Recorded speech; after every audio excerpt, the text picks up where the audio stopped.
ትሳደባለች። አንቺ የሆነ ነገር ብላ መታ ትሳደባለች። እኔ ከሷ ጋር ምን ጉዳይ አለኝ?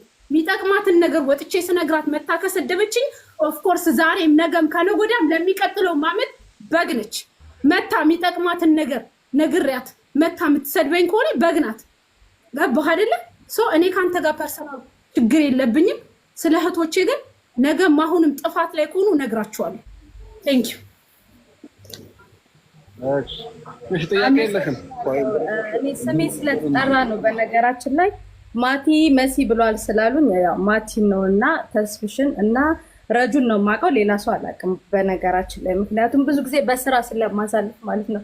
ነገር ግን እኛ ማቲን የመናገር መብት አለን። ምክንያቱም ማቲ ወንድማችን ነው፣ አረብ ሀገር ነው ያለው ነገና ቸግሮናል ብንለው ወዶ ሳን በግዱ ሮጦ የሚመጣልን ወንድማችን ነው። ናቲን የመቀጥቀጥ መብት አለን። እሱም ነገ እኛን የመናገር መብት አለው። እኔ ግን አብርሽ አትንክ አብርሽ ይመስለኛል ስምክ ለአረብ ሀገር እህቶቼ አዝናለሁ ስትል በነገራችን ላይ መግባት አልፈለኩም ነበር። አንድ ጊዜ አዳምጪ።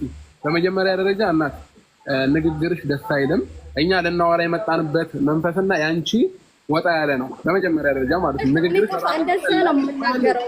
ምንም እኔ ለአንተ የምትናገሪው ነገር ከሌለሽ አሁን እኛ እየተግባባን እያወራን ነው። አንቺ ግን የምትናገሪው ነገር ከሌለሽ መውጣት ትችያለሽ። እና አንድ አዳምጪኝ። አሁን የምታወሪበት መንገድ ትክክል አይደለም ስለተባሉ ቅድም ረጁ ኦንላይን ላይ ስለነበረች ሜንሽን ተደረገ። መሲ ብርጅስቶን እንደውም ያለችው አሁን ነው እንትና የነገረችኝ ረጁ ሶል ምናምን ተብሎ ተጽፏል። ከዛው ብር በልተዋል ሲባል እሺ ብዬ ረጁን ስላየዋት ኦንላይን ላይ አስገቧል። ረጁን ምንድን ነው ያልኳት? ረጁ በየው አብርሽ አጠገቤ ነው ያለው የትኛውን ብር ነው የበለው በጠይቂው እና ነገር ብዬ ያው እኔና እሷ ምን ስለምንባባል እና ተስፍሽ ደግሞ ይሄን ነገር ስለማያውቅ ተስፍሽ ውረድ ስለው አይ እኔ ሰምቻለሁ ስለማውቅ ሆናለሁ ብሎ ኤክስፕሌን አደረገ። አሁንም አንቺ ጥያቄ ካለሽ እነዚህ ሰዎች ማለት የተበሉ ሰዎች አሉ ምናምን ወይ ደግሞ እንደዚህ ሆነናል ያሉ ሰዎች ካሉ እንዲመጡ ማለት ነው። ገባሽ አይደለ? ሳንቲማችን ተወስደዋል ብዙ ነገር ነው የተባለው። ይሄ ነገር ምንድን ነው? ለምሳሌ አንቺም አሁን ቅድም ያው ማቲ ስለምናውቀው ነው እንጂ እሱን አታውቂውም። ያው ስለኔም መጠየቅ ያለብሽ ነገር ካለ ትጠይቂኛለሽ ማለት ነው። አገኘሽ መሲ?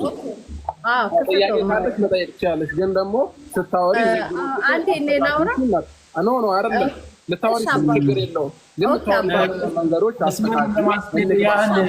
እንድናደርገው መሲ አይ ቲንክ ሳምንቱም የህማማት ስለሆነ አይ ቲንክ እኛ መንገር ያለብንን ነገር እንነግራለን። ያለውን ነገር ጥያቄም ከሆነ እንጠይቃለን። ኦኬ አንደኛ እኔ ማቲን ጥያቄ ልጠይቀው። ማቲ ኦርቶዶክስ ነህ አይደለ? ለምን በዚህ ጾም ሰዓት ለምን እነሱ እንኳን ማቲን ነው የምጠይቀው። አንተ ለምን ትናደዳለህ እንዴ? እሱ ይመልስልኝ። መልሻለሁ ድጋሚ አሁን ሰዓት ማቲ ለኔ አልሰማሁም። እኔ አልሰማሁም። እሺ ያልሰማው ጠይቋለሁ። እሱ ይመልስልኝ። ማቲ ለምን በዚህ ጾም ሰዓት አደረኩ? አንደኛ ይሄ ማቲ ጠይቅ። እኔ ማቲ ማናገር ከፈለኩ ሲጀምር ጥያቄ ካለኝ ደውዬ ጠይቋለሁ። ማቲ ነው ውጪ ላይ መጠየቅ ይችላል። አብርሃም ግን አንተን ጥያቄ ልጠይቅህ አንዴ። እኔ አብርሃም አንተን ጥያቄ ልጠይቅህ። እውነት ለአረብ ሀገር ሴቶች የምታዝን ከሆነ የምትወዳቸው ከሆነ መቼ ነው አረብ ሀገራቶች ላይ ብዙ አይነት ችግሮች ሲፈጠሩ ዩቱብክ ላይም ቲክቶካችሁም ላይ ሾ ከማሳየት ውጪ አንድ ቀን ለዚች አረብ ሀገር ድምጾኛለሁ የምትለው ቪዲዮ አለ ወይ? አንደኛ ይሄን ትነግረኛለህ። ሁለተኛ ነገር ደግሞ በራሳችሁ ላይቭ ላይ ነው የወር ደሞዜ ተበላ እያሉ ደረት እየደቁ በቪዲዮ የመጡ እኔ ቴሌቪዥን ቢገዛልክ ለምን ሙሉ ቡርች ከሊፋን አይገዙልህም? አይ ዶንት ኬር።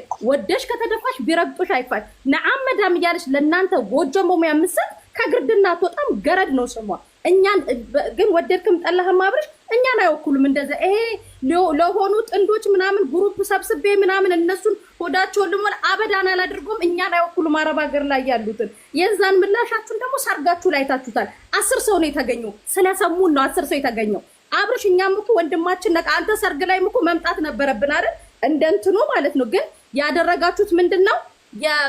የብሽሽቅ አደረጋችሁት በማይሆን ሰዓት። እውነት ለተዋህዶ ክብር ቢኖራችሁ ራሱ ለየትኛውም እምነት ቢኖራችሁ በዚህ ሰዓት አታደርጎም ነበር። ሲቀጥል እኛ በእናንተ አንቀናም። ቀንታችሁ ነው ስትል ቅድም ሰምቻለሁ። እኔ ይቅርታ አድርግልኝ። እምቀናው አረብ ሀገር ለፍታ ቤት በሰራች አረብ ሀገር ለፍታ ኑሯን ባቀናች አረብ ሀገር ለፍታ የእናቷን ጓዳ በቀየረች ሴት እንጂ የአረብ ሀገር ለፍታ ነዓም መዳም እያለች ቲቪ እና ቴሌቪዥን ለገዛች ልብስ አረንጓዴ ቢጫ ቀይ ገዝታ አሰፍታ የሰው ሰርግ ላሙቅ ለምትል አይ ዶንት ኬር አይመለከተኝም። ነገር ግን አብርሽ እኛም የተቃወምንክ ከጥላቻ አይደለም። በነገራችን ላይ አብርሽ ከጥላቻ እንዳታየው። ምክንያቱም እዚህ ሀገር ሲወድቁ ሲሞቱ ሲራቡ ምን ሲሉ የሚመጡት እኔ ጋር ነው፣ አብርሽ ጋር አይሄዱ ወይ ናቲ በአቅራቢያቸው ካሉ ናቲ ጋር ሊሄዱ ይችላሉ፣ እናንተ ጋር አይመጡ። ስለዚህ እኛ የተናገርናችሁ በዚህ አንግል ነው። በክፉ አንግል አትውሰዱ። አንተ ራስህ ካብርሽ ስለሚመለከት እውነት አንተ አረብ ሀገር የምትወዳቸው አላችሁ አይደል? ለምን ይሄ ቫኬሽናችሁ ሆስፒታል ውስጥ የታመሙ እዚህ ዱባይ ውስጥ ማቲ ይዛሃቸው ሂድ። እውነት አንዳንዴ ምን ትላላችሁ መሰላችሁ? እኛ ስንረዳ እግዚአብሔር አይንም ሙዳት ያዙብን። ሄዳችሁ እያየናችሁ ጎብኟቸው። እስር ቤት ያሉ አሉ ፓስፖርታቸው ተቀምጦ ሆስፒታል የተኙ መድኃኒት መግዣሉ። እነሱን ጎብኟቸው። እነ ሩታ እነማን ተሰባስባችሁ ማቲ ድራይቨሩን ለኛ ያዘጋጃችሁትን ፍሪ ድራይቨር ለነሱ አድርጉና እና አብርሽ ሄዶ ጎብኝተው 2 ሰው እንኳን ወደ ኢትዮጵያ ያስገቡልን። የዛን ሰዓት እኛ ከአብርሽ ጋር እንስማማለን። ማለሽ خلاص ይሄ ነው። ሌላው ማቲን ደውዬ ካንተ ጋር አወራለሁ። እንዳትቀሪው ደግሞ ፕሮግራም አለ እዛው እናወራለን። እንዳትስቂ ላይ ከፍ አድርግ ሳትስቂ ነው። በዚህ አጋጣሚ ነገር እኔም ልጠይቅና ኖርማሊ እንደ አንድ ክሬተር ያው ዩቲዩብ ክሬተሮች ናችሁ፣ ብዙ ተከታዮች አሏችሁ። እስከዛሬ ሰርታችሁም እንግዲህ እግዚአብሔር የሚያውቀውን ስራ ሰርታችሁም ከሆነ እሰየው።